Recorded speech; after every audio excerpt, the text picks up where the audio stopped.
తాకట్లో ఉన్న మీ బంగారాన్ని విడిపించి ఆ రోజు ఆన్లైన్ రేటుకి కొంటాం. Sharma gold company. నమస్కారం అండి, సుమన్ టీవీకి స్వాగతం. నేను గీతాంజలి. మనతో పాటు ఉన్నారు అభ్యుదయ foundation and think tank CEO Nandakishore గారు. నేను మళ్ళీ పరిచయం చేయాల్సిన అవసరం లేదండి. వెల్ నోటెడ్ పర్సన్ ఎవరైనా ఉన్నారా ఇప్పుడు సోషల్ మీడియాలో దేవాలయాలకు సంబంధించారంటే ఫస్ట్ వారే గుర్తొస్తారు. సిరీస్ ఆఫ్ వీడియోస్ చేస్తూ ఉన్నాము. ప్రధానంగా 1,00,000 దేవాలయాలే లక్ష్యంగా పెట్టుకుని అక్కడ ఉన్నటువంటి ఎనర్జీ పాయింట్స్ని గుర్తించి మనందరికీ తెలియచెప్తూ ఉన్నారు. అందులో భాగంగా 108 దేవాలయాలు మనం ఒక సిరీస్గా చేస్తూ ఉన్నాము. అలాగే చాలా మంది డౌట్స్ అడుగుతున్నారు, మాకు ఈ దేవాలయం గురించి చెప్పండి, మా సమస్యకి ఏమైనా దేవాలయం ఉందా ఇలా అని. ప్రతి ఒక్కటి కూడా చదవటం చూడటం జరుగుతుందండి. వాటికి సంబంధించే నందకిషోర్ గారికి చెప్పగానే వారు యాక్సెప్ట్ చేసి ఉన్నాయి వీటికి కూడా దేవాలయాలను మనకు చెబుతూ ఉన్నారు. నందకిషోర్ రెడ్డి గారితో మాట్లాడదాం. సార్ నమస్కారం. నమస్తే అండి. చాలా టెంపుల్స్ ఇప్పటి వరకు చెప్పున్నారు, చాలా టెంపుల్స్కి వెళ్తున్నారు, ఆ రిజల్ట్ అయితే పొందుతున్నారు. ఇప్పుడు ఇంకా రీసెర్చ్ కంటిన్యూ అవుతోందా ఇంకా ఏంటంటే, ఎందుకంటే 1,00,000 టెంపుల్స్ కదా, 35,000 అయితే పూర్తయిపోయాయి.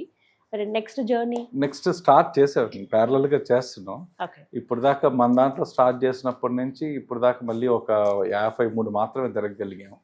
సో ఇంకా కొంచెం మాకు రీసోర్సెస్ అవన్నీ డ్రై అయ్యాయి కాబట్టి రీసోర్సెస్ అన్ని కొంచెం ఒకసారి అంత మొబిలైజ్ చేసుకొని మళ్ళీ స్టార్ట్ చేస్తాం. 1 lakh అయితే ఖచ్చితంగా కంప్లీట్ చేస్తాం.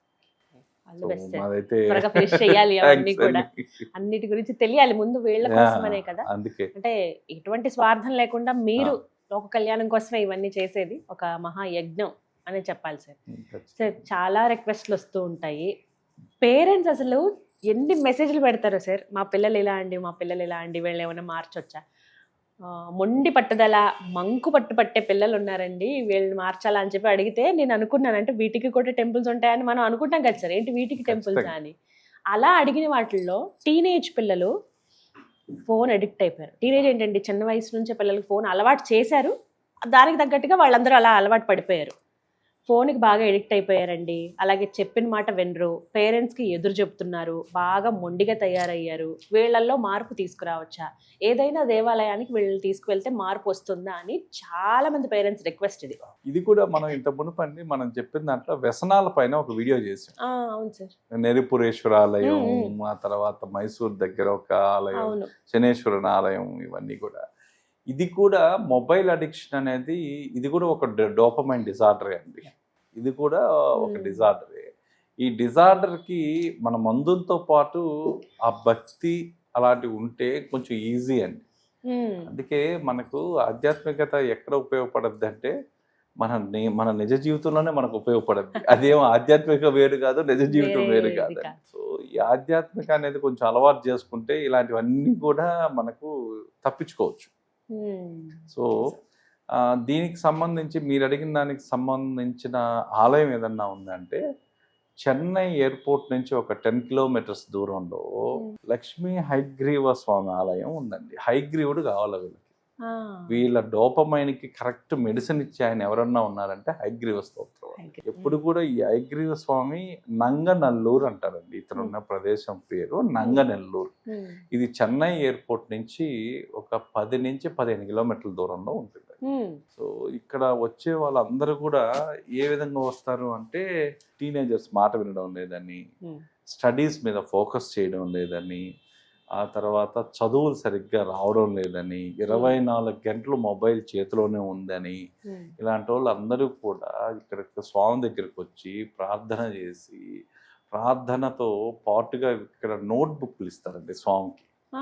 సో టెంకాయలు వీటికన్నా నోట్బుక్లు ఇస్తారు. నోట్బుక్లతో పాటు తేనె కూడా ఇస్తారు, ఇక్కడ హనీ కూడా ఇస్తారు నైవేద్యంగా. మనం ఇవ్వడం, మీరు ఇవ్వడం, స్వామికి ఇవ్వడంలో తేనె ప్లస్ నోట్బుక్స్. తేనె అనే ప్రస్తావన ఎందుకు వచ్చిందంటే, మన వేదాల్లో మధు విద్య అని ఉండేదండి. ఈ మధు విద్య అంటే ఏంటంటే అప్పుడు తేనె ఇచ్చేవారు. ఎందుకు తేనె అనేది చూద్దాం మనం ముందర. సో ఇక్కడ వచ్చేసరికి విద్యకు దేవుడైన లక్ష్మీ హయగ్రీవ స్వామి ఈ ఆలయం ఉందండి. ఈ ఆలయం దాదాపు ఇక్కడ ఉన్న కొన్ని ఎనర్జీ పాయింట్స్లో ఆటోమేటిక్గా మీరు కూర్చొని ప్రార్థన చేయగానే ఇక్కడ వచ్చిన వాళ్ళు ప్రతి ఒక్క విద్యార్థి దగ్గర దాదాపుగా 21 ప్రదక్షిణలు చేపియాలండి. పట్టుకొని వచ్చి ఎట్లయినా సరే 21 ప్రదక్షిణ అనేది మ్యాండేటరీగా చేయించాలి.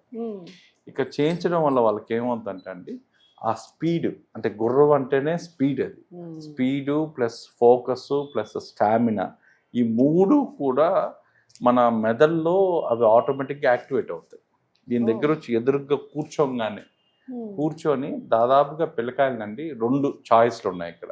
108 ప్రదక్షిణాలు చేస్తా ఉన్న వాళ్ళ దగ్గర 108 చేపించేసాను. పిల్లలు ఎనఫ్ స్ట్రెంగ్త్ మేము చేయగలము అనుకుంటే 108, లేదా 108 నిమిషాల పాటు ధ్యానం, ఏదో ఒకటి అయితే మాత్రం ఇక్కడున్న ఆలయ రహస్యంలో, ఇక్కడున్న రహస్య ప్రక్రియలో భాగంగా వీళ్ళు చేయవలసింది ఏదన్నా ఉంటే 108 ప్రదక్షిణాలన్నా చేయించండి, లేదా 108 నిమిషాల సేపు అన్నా కదలకుండా ఒక దగ్గర కూర్చోబెట్టండి. ఈ విధంగా చేయడం వల్ల ఏంటంటే మీకు ఆటోమేటిక్గా ఆ స్ట్రెంగ్త్ అనేది, ఆ మైండ్కి స్ట్రెంగ్త్ వచ్చి ఆ డోపమైన్ ఏదైతే ఉందో వీళ్ళు వదలలేకున్నారో అవన్నీ కట్ చేస్తాయి. ఆ ఎనర్జీ మన బాడీలోకి సర్క్యులేట్ అయ్యి ఒక్కో దాన్ని కట్ చేయాలి అంటే మినిమం టైం వచ్చి కనీసం 108 minutes అన్నా మీరు ఆలయంలో కూర్చోబెట్టాలండి. ఆ తర్వాత ఇది పురాణం ప్రకారం కూడా దీనికి స్థల పురాణం ఉందండి. దీంట్లో మధుకైటవులు ఏం చేస్తారంటే ఆ కాలాల్లో వేదాలను దొంగలిస్తారండి వీళ్ళు. అప్పుడు విష్ణు భగవంతుడు ఏం చేస్తారంటే హయగ్రీవ అవతారంలో పోయి వాటిని వెనక్కి తీసుకొని వస్తాడు. సో దాన్ని సింబాలిక్ గా మనకు చెప్పాలంటే ఎలా చెప్తారంటే జ్ఞానాన్ని తిరిగి తెచ్చిన వాడు ఎవరు అంటే హయగ్రీవ స్వామి. ఆ జ్ఞానం అనేది కావాలి.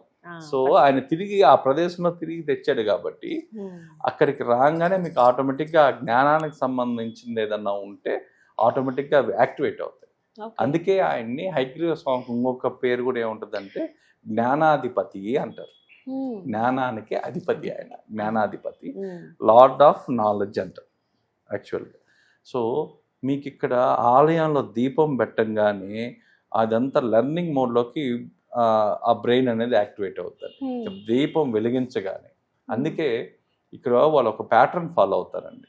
వచ్చిన పిల్లవారి దగ్గర ఖచ్చితంగా 108 దీపాలు వెలిగిస్తారు. ఇక్కడ 108 దీపాలు వెలిగించి 108 ప్రదక్షిణాలు చేసి 108 నిమిషాలు కూర్చోబెట్టి అప్పుడు తీసుకోబోతారు. మనం ఎందుకు చెప్పామంటే A+B+C చెప్తే కష్టం అని భయపడతారని AR-B-R-C చెప్పేవాడిని. కానీ యాక్చువల్గా అందరూ కూడా అండి, మన కేరళ నుంచి కూడా ఎక్కువ మంది వస్తారు. విద్యార్థులు అందరూ కూడా వస్తారు. అక్కడ లోకల్ వాళ్ళు కూడా ఎక్కువ వెళ్తారు. వాళ్ళు చేసే ప్రక్రియ స్టాండర్డ్ ప్రక్రియ ఏంటంటే 3 కలిపి చేస్తారు. 108 ప్రదక్షిణలు, 108 సేపు కూర్చోబెట్టడం, 108 దీపాలు వెలిగించడం, చివరిగా తేనె నోట్బుక్స్ అనేది వాళ్ళ ఇష్టం అండి. వాళ్ళకి ఎంత ఇవ్వాలనిపిస్తే, ఎన్ని ఇవ్వాలనిపిస్తే అది వాళ్ళు ఇవ్వచ్చు. ఈ ప్రక్రియ అనేది చాలా ఖచ్చితంగా చేస్తారు. నోట్స్లతో పాటు పెన్స్ కూడా ఇస్తారు. స్వామివారికి నోట్బుక్ పెన్ను ఇచ్చి ఆయనకి చెప్తారు, స్వామి నాకు జ్ఞానాన్ని నింపు, నాకు జ్ఞానాన్ని అందించండి అని చెప్తారండి. యాక్చువల్గా ఇంకొకటి కొంచెం సైంటిఫిక్గా అనాలిసిస్ చేస్తే పిల్లలు ఎందుకు వినరు, అసలు కారణం ఏంది అంటే ఈ మొబైల్ డోపమైన్ ఓవర్లోడ్ అవ్వడం వల్ల, మైండ్లో దీనికి సంబంధించి అంత ఓవర్లోడింగ్ వల్ల, ఆ తర్వాత స్ట్రెస్, వాళ్ళకున్న స్ట్రెస్ ఇదే కదా మీకు ఓవర్లోడ్ అవడం వల్ల ఇదంతా ఈ స్ట్రెస్ ఉంటుంది, ఇంక మిగతా స్ట్రెస్ అన్నీ ఉంటుంది. ఆ తర్వాత దాంతో పాటుగా పేరెంట్స్ ప్రెషర్ కూడా ఉంటుంది. ఇది కూడా ఏ కాజ్ అండ్ ఎఫెక్ట్ థియరీలో మీరు కాజెస్ ఏమైనా ఉన్నాయంటే ఈ 3 కాజెసే ఉంటాయి అన్నమాట. సో ఇవన్నీ కలిసి ఏం చేస్తాయంటే బ్రెయిన్ లో ఆ స్టడీ మోడ్ ని యాక్టివేట్ కానీ, ఆ స్టడీస్ మీద ఉండాలా, ఆ మోడ్ స్టడీ మోడ్ ఏదైతే ఉంటుందో దాన్ని యాక్టివేట్ కాకుండా పక్కన పెట్టే ఓవర్లుక్ చేస్తాయి. ఓవర్లుక్ చేసినప్పుడు ఏంటంటే ఆటోమేటిక్ గా వీళ్ళ చదువుల మీద కాన్సన్ట్రేషన్ తగ్గిపోద్ది అనమాట.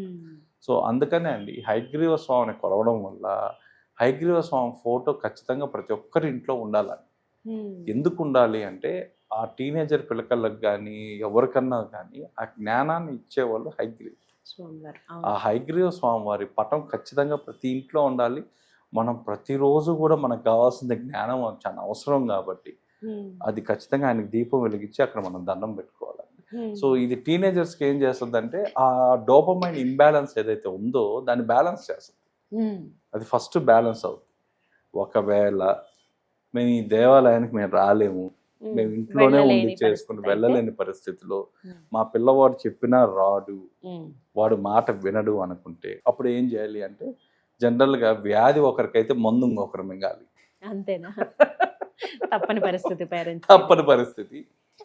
పిల్లవాడు వాళ్ళ తల్లి లేక తండ్రి ఎవరైనా పర్వాలేదండి, వీళ్ళు ఒక 48 రోజులు హైగ్రీవ్ని సాధన చేయాలండి. ఇంటికి దగ్గర హైగ్రీవ స్వామి పటం పెట్టుకోవాలి, దీపం వెలిగించాలి. ఇది కూడా ఎన్ని గంటలకండి? పొద్దున 7.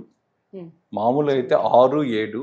6 గంటలకు ఎలాగో లేరు కాబట్టి 7 గంటలకి 7 గంటలకల్లా స్నానం చేసి దీపం వెలిగించి మళ్ళీ 7:20, 7:30 లోపలే చేయాలండి ప్రక్రియ. 7:30 తర్వాత వద్దు. అసలు 7:15 మీదే చేయరు ఎవరు కూడా.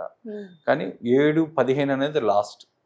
7:15 లోపల మీరు దీపం వెలిగించి హైగ్రీవన్ మంత్రం 108 సార్లు పిల్లవాడు చేస్తే సూపర్. లేదు పిల్లవాడు చేయలేని పక్షంలో తల్లి కానీ తండ్రి కానీ ఖచ్చితంగా చేయాలండి. ఈ 108 చేసిన తర్వాత స్వామివారికి అక్కడ ఒక నోట్సు, పెన్ను, తేనె ప్రసాదంగా పెట్టాలి ఇంట్లో. ఆయనకి 3 ఖచ్చితంగా ప్రసాదంగా పెట్టాలి. పెట్టి మీరు 48 డేస్ కానీ చేస్తే మీరు చూడండి రిజల్ట్స్ చిన్నగా మారుతా వస్తుంది. చేంజ్ ఖచ్చితంగా ఉంటుంది, 100% ఉంటుంది. సో ఇక్కడ వీళ్ళందరూ కూడా మీరు చూడండి తమిళనాడులో ఎక్కువ కూడా హైగ్రీవ స్వామి పటాలు ఎక్కువ ఉంటాయి పిల్లకాయల ఇళ్లలో, చాలా ఎక్కువ ఉంటాయి. సో దానికి తేనె పెడుతుంటారు, చిన్న తేనె బాటిల్ అక్కడ పెట్టేస్తుంటారు పూజ రూమ్లో స్వామి పటం ముందు. దీపం అన్నీ ఉంటాయి కానీ స్వామి ముందర ఒక దీపం మాత్రం ఎప్పుడు వెలుగుతూ ఉంటుంది. కారణం ఏంటంటే ఆయన జ్ఞానాన్ని ఇచ్చి యాక్టివేట్ చేశారు. ఈ విధంగా చేసుకుంటే మీకు ఆటోమేటిక్గా రిజల్ట్ ఉంటుంది. ఓకే, కానీ ఎంత యూస్ఫుల్ సార్ ఇదైతే. చాలా మంది పేరెంట్స్కి బాధ ఇది, చెప్పుకోలేరు పాపం ఎంత అడిగినా. ఓ పక్కన పిల్లల్ని ఏమన్నా అలానే అందామా అంటే వాళ్ళు డిప్రెషన్లోకి వెళ్ళిపోతున్నారు, ఎదురు తిరుగుతున్నారు, ఇలాంటి ప్రాబ్లమ్స్ ఎదురవుతున్నాయి. సో లక్ష్మీ హైగ్రీవ స్వామి వారి ఆరాధన. చెన్నై ఎయిర్పోర్ట్ నుంచి 10-15 కిలోమీటర్ల దూరంలో నంగనల్లూరు అనే దగ్గర లక్ష్మీ హైగ్రీవ స్వామి ఆలయం. సో చెన్నైకి చాలా దగ్గరలోనే ఉంది. చాలా మంచి ఇన్ఫర్మేషన్ సార్. థ్యాంక్ యూ అండి. థ్యాంక్స్.